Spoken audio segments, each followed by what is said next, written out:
welcome back to my YouTube channel. It's your girl Anele Ngobo, also known as Anene. Thank you so much, and if this is your first time, please do subscribe, like, and hit the notification button for more videos like the one that I'm actually gonna dish it out to you.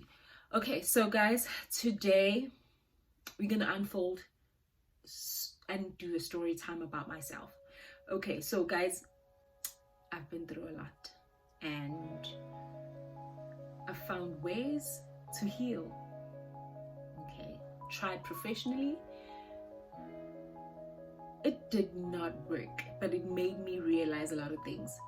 I know there are people that are actually going through mental breakdown, have mental issues, mental health issues, and some of you guys may know about it, some of you guys don't know about it.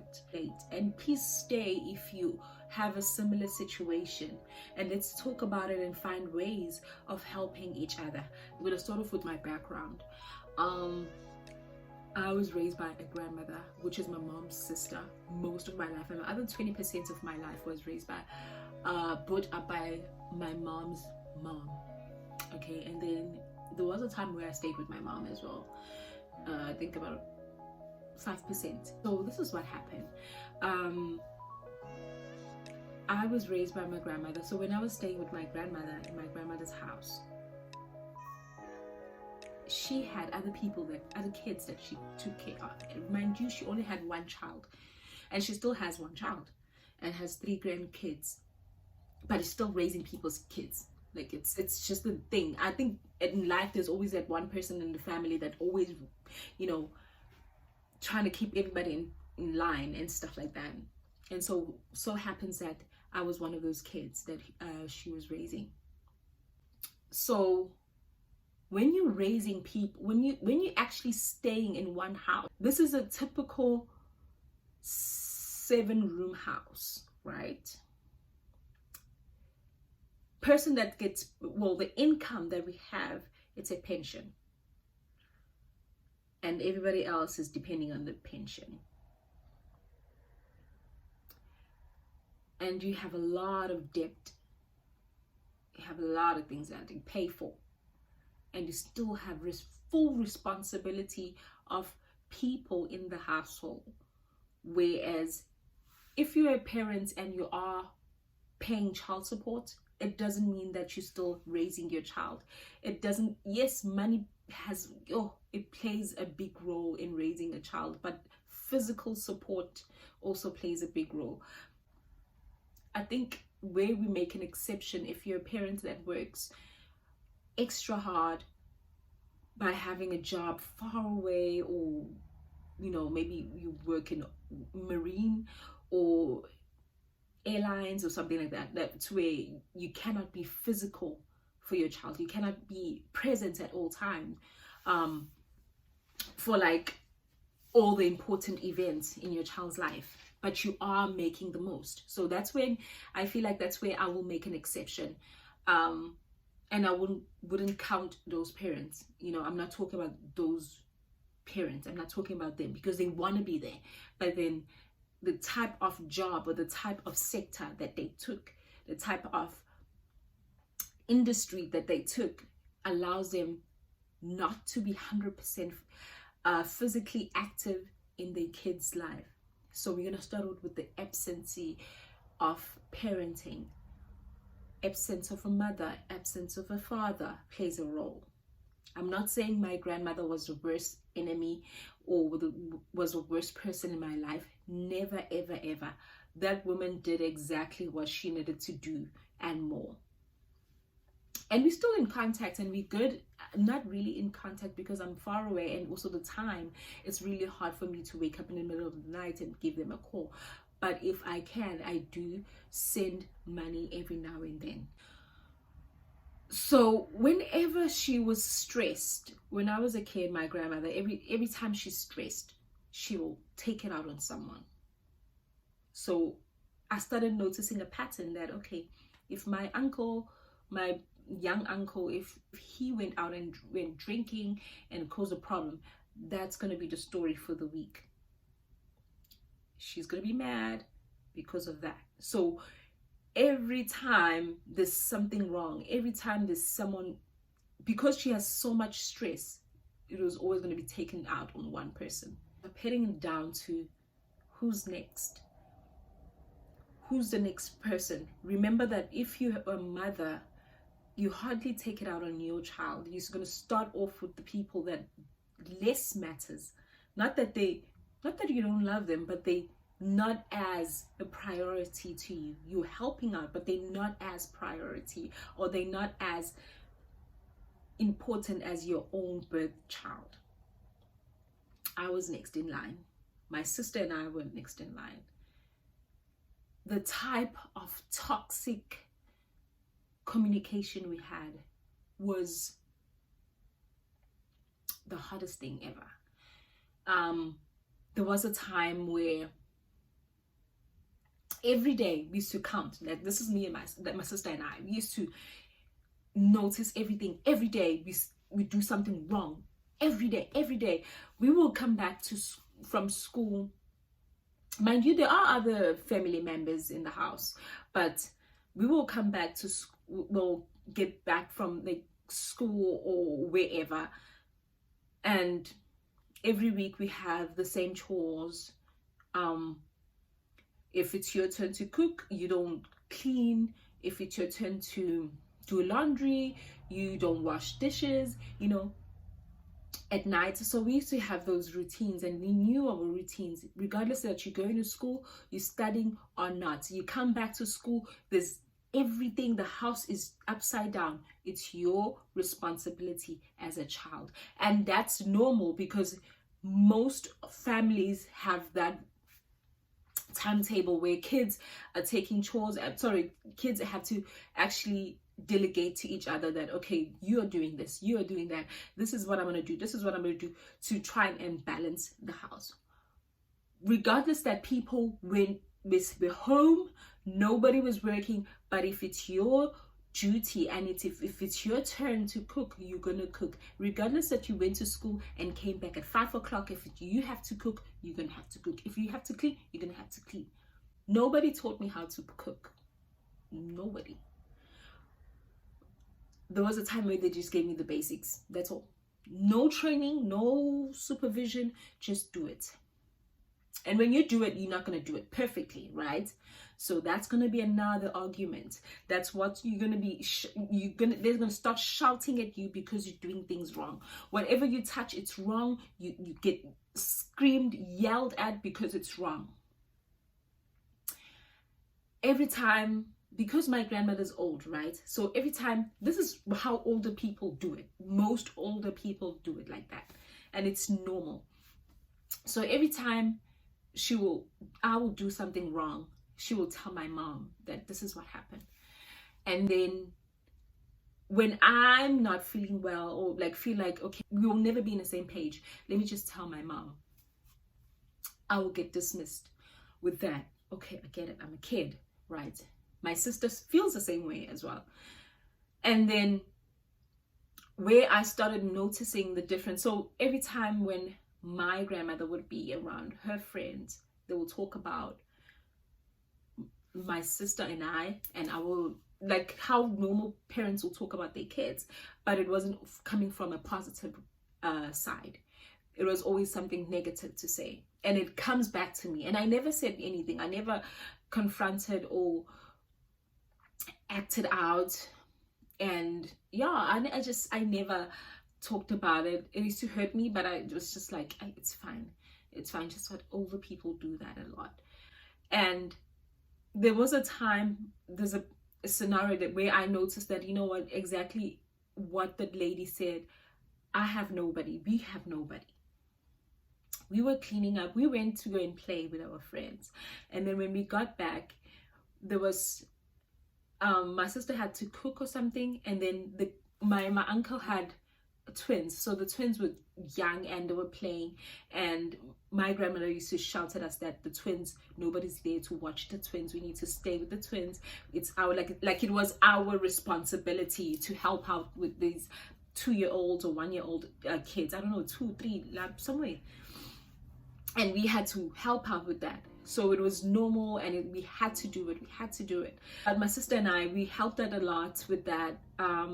There was a time where my grandmother's friend came by, and she's just dramatic like that. She was a teacher, and she's just like all over the place. She said to my grandmother, she said to us, we need to be grateful that my grandmother took us, because nobody else wants to take us, me and my sister and I.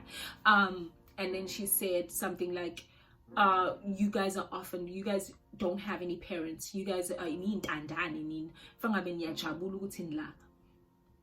And my grandmother actually, she couldn't respond. She wanted to protect us at that time, but then because of how much our space was invaded, how much our lives were explored when it comes to the situation, every time she has a problem with us, she'll tell everybody. So because already it's on that point, she couldn't respond back. But her friend, that hurt me a lot, knowing that I do have parents, but because of how they are not active in our lives, someone noticed that we actually don't have parents. And my sister also felt kind of bad about it, and then we just ignore that. And then because my mom was also working at that time, so we used to go and get like coupons, like bus coupons, or get monthly money from her, but she would like meet us halfway, like maybe shop rides, or we will meet workshop, yeah, somewhere there. So then she gives us money and then whatnot.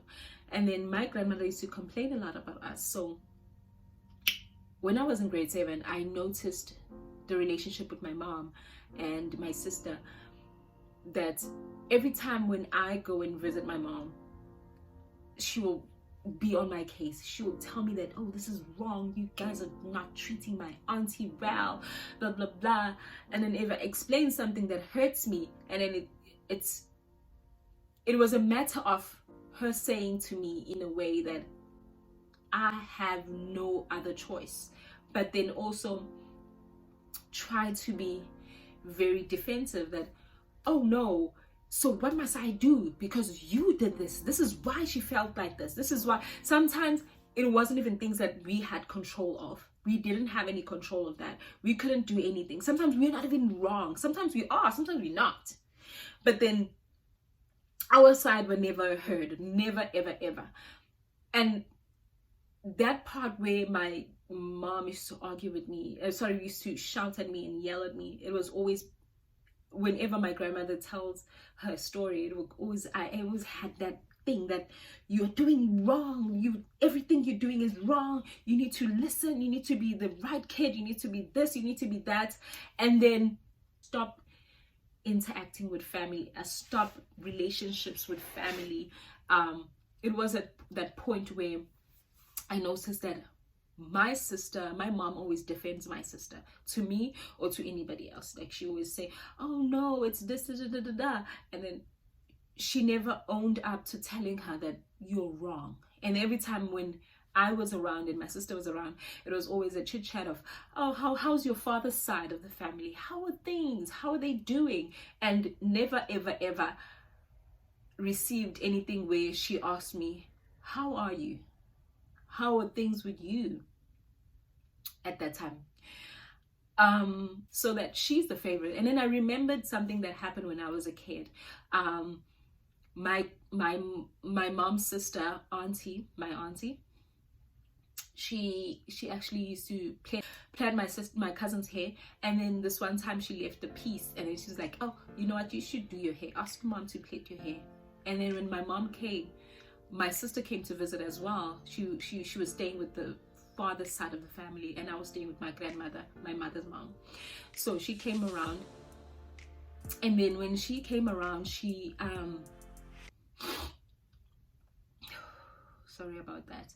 When she came around, it took the piece and then did her hair first, and there was nothing for me to do. So it was like I ended up doing like three pieces, which looked funny. And because she said that because my sister, because my sister has to go to her father's side, and she needs to look neat and which means I don't need to look good at that point. So I don't need to actually look nice. Sorry guys.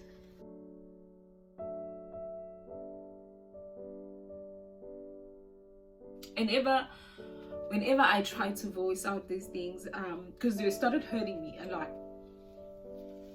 it's either were blocked, it was a memory that, oh, you need to be grateful of 1, 2, and 3. This is how till today my family's like that.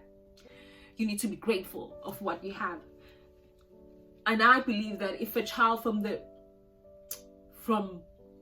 1 to 18, it's a parent's responsibility to love, to care, to support.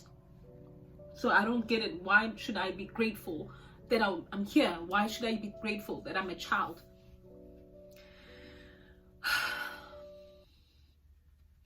I don't know. Why should I be grateful for that? I don't want to be grateful for that. I want to be a child like everybody else. And I'm not coming for anybody, but I'm just unfolding that small things add up. Small things start making sense. And yeah, and then we went to high school. Things got really worse. So remember, every time my grandmother has trouble with anything that has to do with finance, she will take it out on someone. This is her pattern, and this is how she distress. And it's normal, because older people get frustrated a lot, and which impacted me, because all my friends always say, you always worry about everything in life.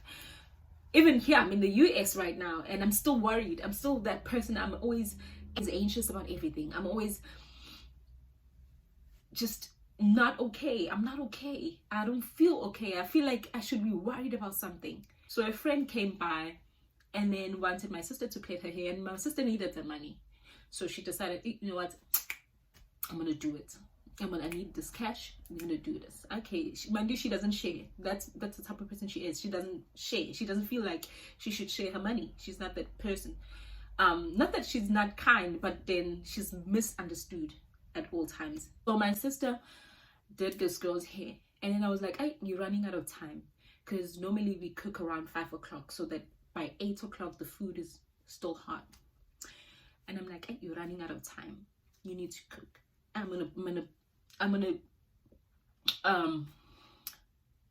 I'll prepare rice first, and then you could do your beef, because it's her week, so she needs to cook, but she's still doing this girl's hair. My uncle, because this is also ignorance. There's also ignorance, guys. Not that someone's doing something bad, but because you're not actually thinking about it. You feel like you have an entitlement. Black men, black township men, whenever, not only in my house, whenever they go to their house, they don't cook, they don't clean, they don't do anything. They feel like they should be the man, they should be treated this way. So he came through, and then he said he's hungry. My sister said, I'm not done cooking. And mind you, still doing the hair. And I'm like, hey, you need to stop. And she's like, I'm done now doing the hair, but I'm gonna do the isishebo. Okay, so then she started cooking that, and my grandmother said, oh, so you were not done with cooking? It was around 6 o'clock by when she was done, and she was like, oh, you were not done cooking. And just because her son said he's hungry, we were told to pack our bags. That's how angry she was. She was like, you should leave my house, you should pack your bags and leave.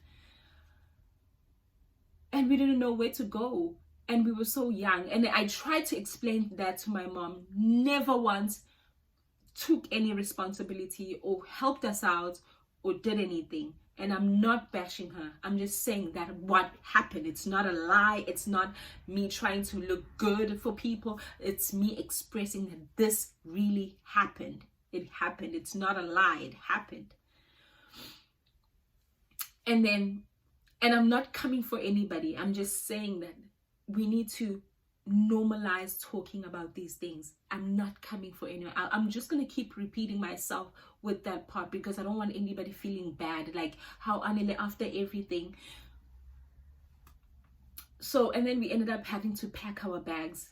I don't remember if we left the house or not, but I remember packing my bags. For what? Because my uncle's still hungry. And then she took over. Whenever she was mad, whenever my grandmother was mad, she used to push us. You know, when you're still doing something and you say, you're taking too long, you're too slow, move.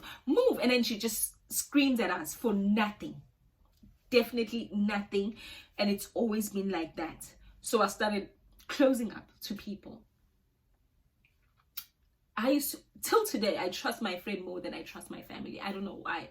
We talk about everything, we can fool around, but somehow I just always feel like they have my back more than the family, more than my family. They was just like that. And then it just kept on going on and on and on. And whenever I try to say something, someone blocks that memory. Somebody will say something. Someone will say, this is not nice. This is not how you do it. This one time, it was 26th of February, my birthday. My mom forgot to say happy birthday. She didn't call me the next day. Continued with life. But because I'm not a person that's actually, I stopped doing that. I stopped being vocal about things. I stopped talking to people. It's sad, but it's true. It's very hard to talk to someone and trying to explain yourself and trying to let them understand this is how you feel if they're not willing to listen to you. So I stopped doing that. And I'm not going to be anybody's advocate. I would never stand in between and be some mediator or something, just because with my family, I will not do that. It's not worth it. Every time you discipline somebody, you're trying to cause a fight. It's always this defense that goes on. I told her that I think I was 21 or 22. And I told her that you always do this to me. You always feel like you're gonna kick me out, like you threaten me, like you tell me that this is how you feel about me, blah blah blah, this is how you should do things, and then you end up, you know, saying something mean, and I don't know how to respond to that. I don't feel love. I don't love people as much as I say I do. I don't open up to men as much as I'm supposed to be opening to new beginnings. I don't talk about my family, not because I don't want to, but because I'm trying to think of a memory where I was openly free to say something. I got sick. My heart used to beat so fast. If someone tells me to stand in front of the class, if someone asks me to read, if someone tells me to say something, my heart will beat hard. And I always have these memories of all these negative things that were said and were never hashed out because I always let them go. But when they come back, I didn't forgive them. I just let them go because I'm known to be too much. And this too much, it's when I'm trying to open up. Oh, you talk too much. Oh, you do this too much.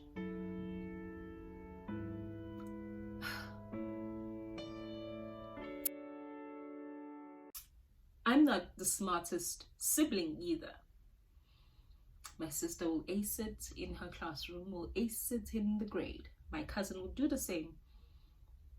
My baby sister will do the same, but it was always my responsibility, right? And it is my responsibility to make it different for myself, but I never had the foundation to start. So I'm working with what I know. I work with the structure that I know. And summer, I make it. I do good. Got a COO form in matric. And we all were given as matriculants to apply to universities. It was 175 rands. That's what it cost. I got the money, my grandmother gave me the money. My mom came checking on my grandmother and I and myself, because my sister moved back to her father's side of the family. Whenever things go bad, she has the option to come back to the side, and she has the option to go back. So that's the relationship they had. If she's not happy that side, she'll come this side, and if she's not happy this side, she'll go that side. I don't have that option. I have an option to go to my other grandmother's house, which is worse, so it's to come back. So I know I'm not going anywhere. What's worse, it's not the environment. No, I don't care about that. But what's worse, it's the relationship within the house. I don't like it. Not because I don't like anybody there. I love them, but I just don't like the situation, because it's always arguing and fighting, and I'm not into that. I don't do good with that, because I tend to keep it in. So, and then she was doing laundry, and then she was helping my grandmother out, and I remember telling her the subject that I chose, and then she said, and I told her that, oh, the form will cost 175 rands. Rands, people, not dollars, rands. South African rands. So, oh, she said, oh, okay, so it's cost that much. And I said, and I asked me, what did I apply for? And I told her all the subjects, all the modules and career choices that I chose on the COO form. And she said to me, you wasted 175 rands. We should have done a lot of things with that money, because you know that you're not going to make it. Nobody's going to take, no university will take you. And every time I apply to schools, that always comes back to me.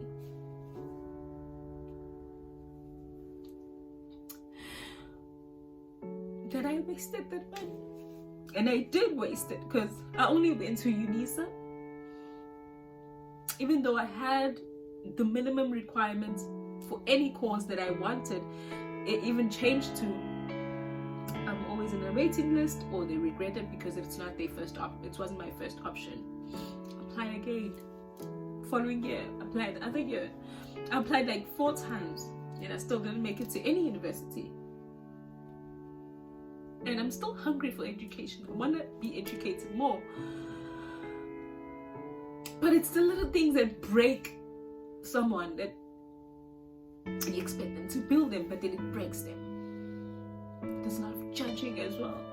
You can't be yourself because you're too much. You're asking for too much when you're being yourself. I had suicidal thoughts at some point.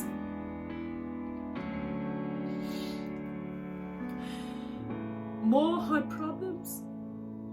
Whenever I feel better, I put myself in a situation or environment where it requires a lot from me, and then I'm under pressure, and then I start having heart problems. I had a breakdown, and I couldn't breathe, and my chest was just closing up. So I ended up going. We were going to call an ambulance, but I ended up going. And then, so the health part started taking over a lot. I started having a lot of problems with my, like, I couldn't breathe properly. Whenever, if I'm going to be writing an exam, I'll have those feelings. And I started having that heart problem. I'll be sleeping at night and my heart will be beating so fast, because I'm going to get into that stress. And then I went to a clinic, because I can't afford a doctor at that time. I can't afford a specialist. So I went to a clinic. They did all exams, tests, and they did everything, and they told me, you are fine. There's nothing wrong with your body. We can't find anything. We're going to assign you to a psychologist. That's what you need. And we went to a psychologist. I went to a psychologist. Talked about myself as a usual, because that's what you do when you go to a psychologist. You talk about yourself, you open more about things that hurt you the most, and how to move past that. And I am in a better stage. When I started rejecting a lot of things, stopped talking about it. My sister started having problems, the same problems that I have. We can talk about anything. We can talk about friends now with my family. We can talk about people around us. But we never talk about my childhood. We never talk about my sister's childhood. It's always gonna be like, oh, nathi vele asithandwanga, nathi vele kanganaki ukuthi, nathi vele kangana ukuthi. But they forget that some of these conversation needs to be heard. And when I trace down some of the things that I don't like, it's the fact that I was never the first option, nor is my sister. I rejected a lot of things in my life. Every time I try to do something new, it doesn't work out. Something's gonna stop me. Something's gonna make me,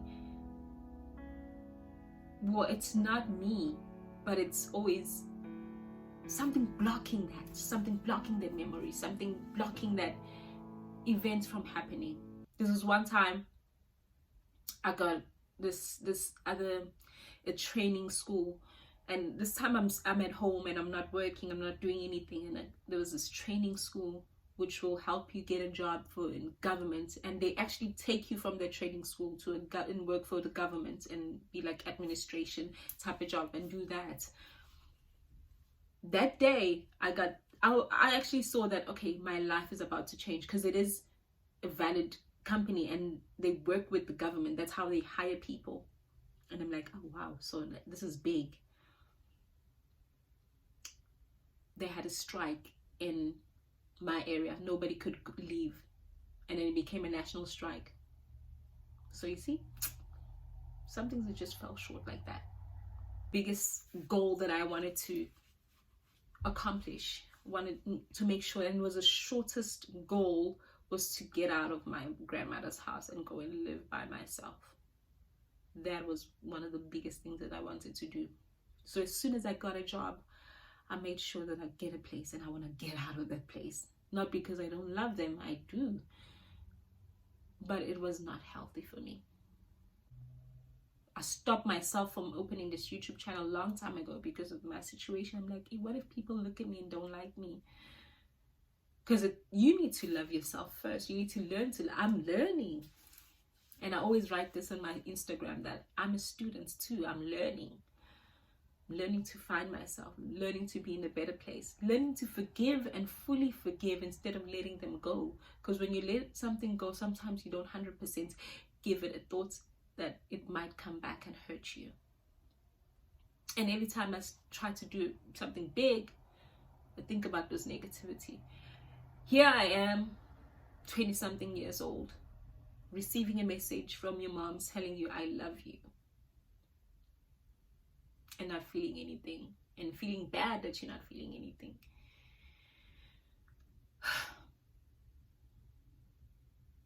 And I know that I will be judged after this.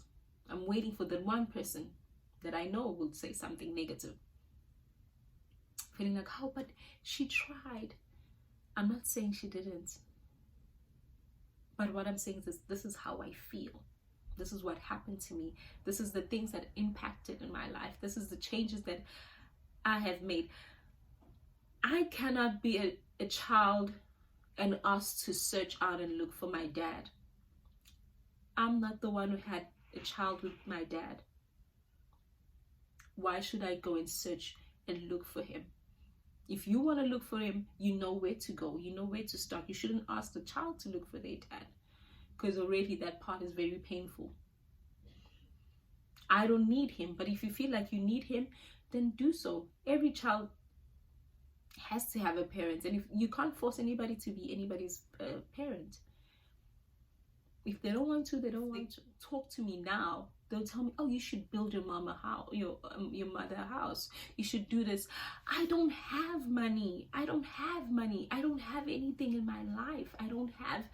I've got nothing. I don't have anything. How can I build a future for somebody or build a home for somebody from nothing? And you guys don't get it. They're like, oh, someday you should do it. How? With what? This is another pressure that Black people put on. The entitlements. You are killing us with this. You're killing your kids with this. How are we supposed to be doing stuff that we don't even know? You don't even have. It's not that I don't want to. I want her to have a future. I want her to have her own business and everything. Oh my gosh, I pray for her that she has that. But I don't have it right now. I don't have me. I don't have a degree. I don't have anything. Where should I get all these things? Where should I start? I'm working on myself. Here I am in another country and doing something that, if you have asked me a long time ago if I would be here doing what I'm doing, I would have said no. I don't want to do this. If you ask me if I want to do this, I would say no. I want to be somebody. I want to have my own family one day.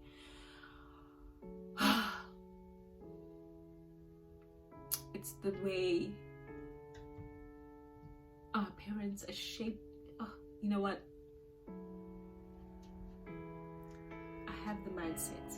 They say change your mindset. I have the mindset. If you give me anything, I will work with it. I'll not sit at home and not do anything. But what I'm saying is that depression almost killed me.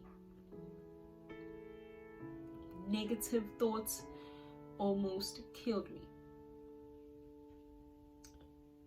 It's the hate our parents give us without them noticing that they're doing it to us that has so much negative impact on our future. I started parenting myself way younger than my age. Has nothing to do with money. Has nothing to do with what job or what career you have. But if you love someone, you do whatever it takes.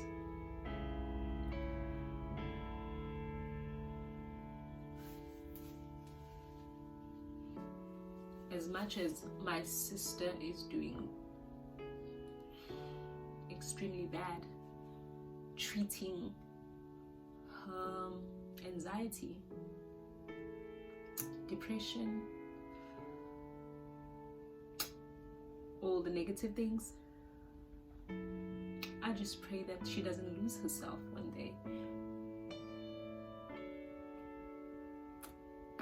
Yeah. It was weighing out on me. I know it's not perfect, but I'm trying to unfold my depression, but it's too much. I don't want anybody in my family to feel bad. If I'm not talking to you on WhatsApp, not because I don't want to talk to you. If I'm not chatting back to you as frequent or as consistent as you want, I'm sorry. But I didn't have any communication line before. And it's starting to affect my future. Every time I get a nice guy, good man, argue a lot, we fight, toxic.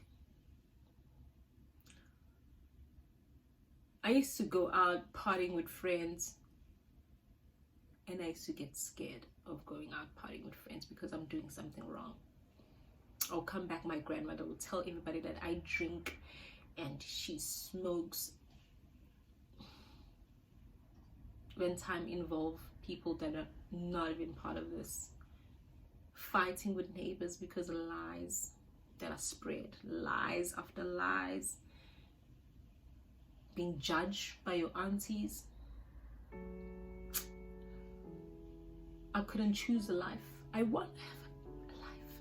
I want to have all of that. I want it. I want it with all my heart. I want it. Gosh, I want it.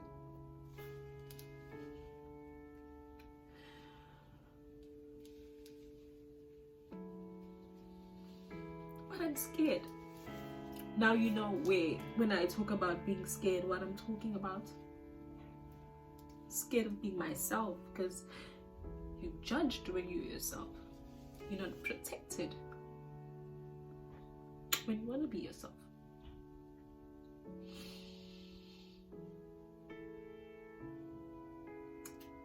My choice of colors. I always wear gray, a dark shade, because light colors were never for me. Because you play too much, you're gonna dirty your clothes, you're gonna make this, so which means pink is not for me. Pink was not my color.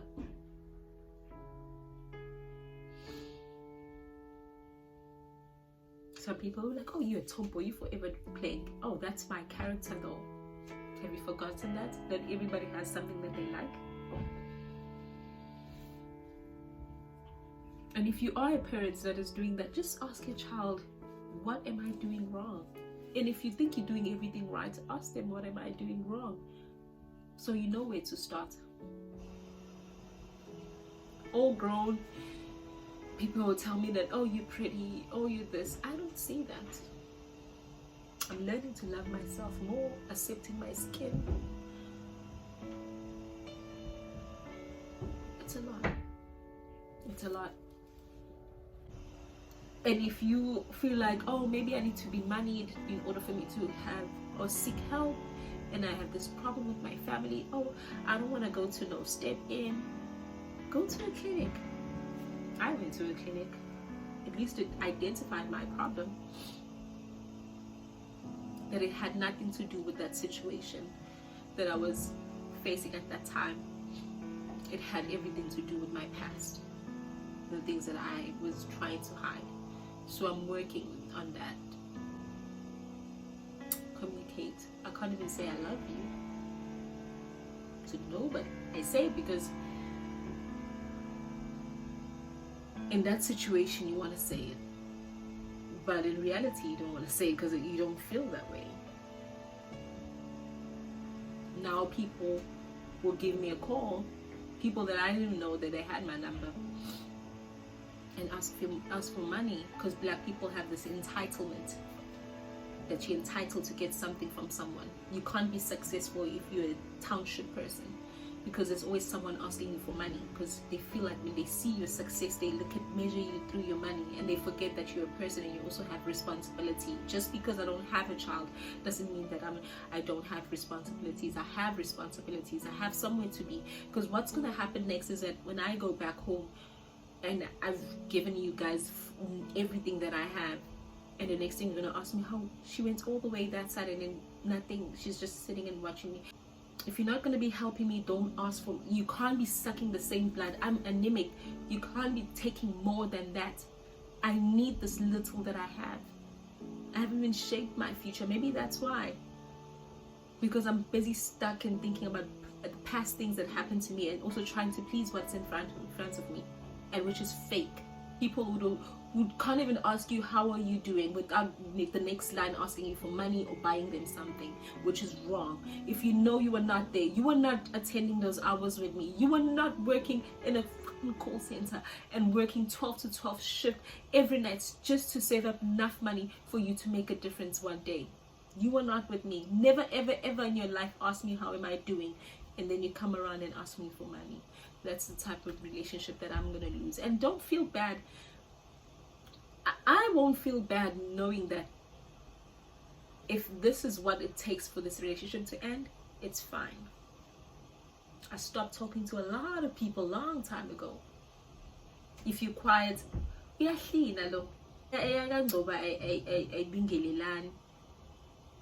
sometimes I'm just walking alone and thinking about a lot of things that I want to do.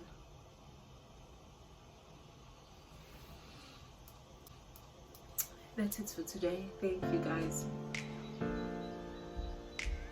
Please do subscribe, like,